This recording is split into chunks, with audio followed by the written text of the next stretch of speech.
তো hello guys, কেমন আছো তোমরা সবাই? আশা করছি খুব খুব ভালো আছো। আমিও খুব ভালো আছি। তো ফের আজকে একটা নতুন রেসিপি নিয়ে চলে এলাম। প্রথমে আমরা একটা কড়াইতে তেল দিয়ে দেবো। তেলটা গরম হয়ে গেলে ওপর থেকে আমরা আলু আর কচু দিয়ে দেবো।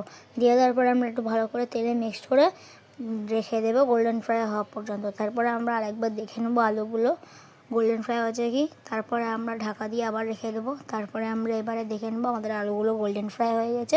এবার আমরা এক এক করে সব আলুগুলোকে তুলে নেব। আলুগুলো আর কচুগুলো তুলে নেওয়া হয়ে গেলে আমরা দিয়ে দেবো ওই তেলেই কিছু কুচি পেঁয়াজটা দেওয়ার পরে আমরা ভালো করে নাড়িয়ে চাড়িয়ে গোল্ডেন ফ্রাই হওয়া পর্যন্ত রেখে দেবো। তো বন্ধুরা, এখানে তেলটা কম পড়েছিল তাই মা আর একটু তেল দিয়ে দিল।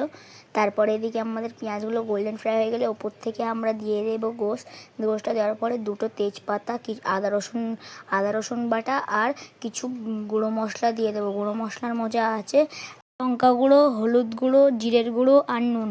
তারপরে আমরা আবার কিছুক্ষণ ঢাকা দিয়ে রেখে দেবো। তারপরে আমরা ঢাকা খুলে ওপর থেকে একটু পরিমাপ মতো পানি দিয়ে একটু ভালো করে কষিয়ে ঢাকা দিয়ে রেখে দেবো।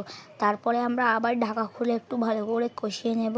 কষিয়ে নেওয়া হয়ে গেলে আমরা আবার ঢাকা দিয়ে রেখে দেবো। তারপরে আপনাদেরকে দেখিয়ে দিই, এদিকে আমাদের আলু ভাজা হচ্ছে। আলু ভাজা হয়ে গেলে আমরা দিয়ে দেবো ওপর থেকে ভেন্ডি ভাজা। মা একা হাতেই সব কিছু করে বন্ধুরা, তাই আপনাদেরকে ভেন্ডি ভাজাটা একটু কম দেখাচ্ছে, কিন্তু মা যতটা চেষ্টা করে আপনাদেরকে সব দেখানোর। তারপরে এদিকে আমরা আবার মাংসর দিকে চলে আসলাম। তারপরে আমরা একটু ভালো করে কষে আবার ঢাকা দিয়ে এদিকে আমরা আবার ভেন্ডি ভাজিগুলোকে একটু ভালো করে নাড়িয়ে চাড়িয়ে ঢাকা দিয়ে রেখে দেবো। তারপরে বন্ধুরা, এদিকে আমাদের গোশ রান্নাটা বলতে গেলে হয়েই এসেছে, কিন্তু এবার আমাদের এখনও ফাইনাল জিনিস বাকি আছে। তারপরে আমরা দিয়ে দেবো ওপর থেকে আলু আর কচু, যেটা ভেজে রেখে দিয়েছিলাম। তারপরে আমরা ঢাকা দিয়ে রেখে দেবো মিক্সড করে। তারপরে আমরা ঢাকা খুলে ওপর থেকে পরিমাপ মতো পানি দিয়ে দেবো। পানিটা দেওয়ার পরে আমরা একটু ভালো করে নাড়িয়ে চাড়িয়ে নেব।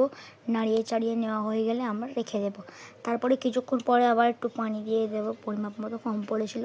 তারপরে আমরা একটু ভালো করে কষে নিয়ে ঢাকা দিয়ে রেখে দেবো। তারপরে বন্ধুরা, এবার আপনাদেরকে ফাইনাল লুকটা দেখাচ্ছি। বন্ধুরা, ওপর থেকে মা নিজের সিক্রেট মশলা, গরম মশলা আর ধনেপাতা কুচি ছড়িয়ে দিল। দেখা হচ্ছে নেক্সট ভিডিওতে। Bye bye.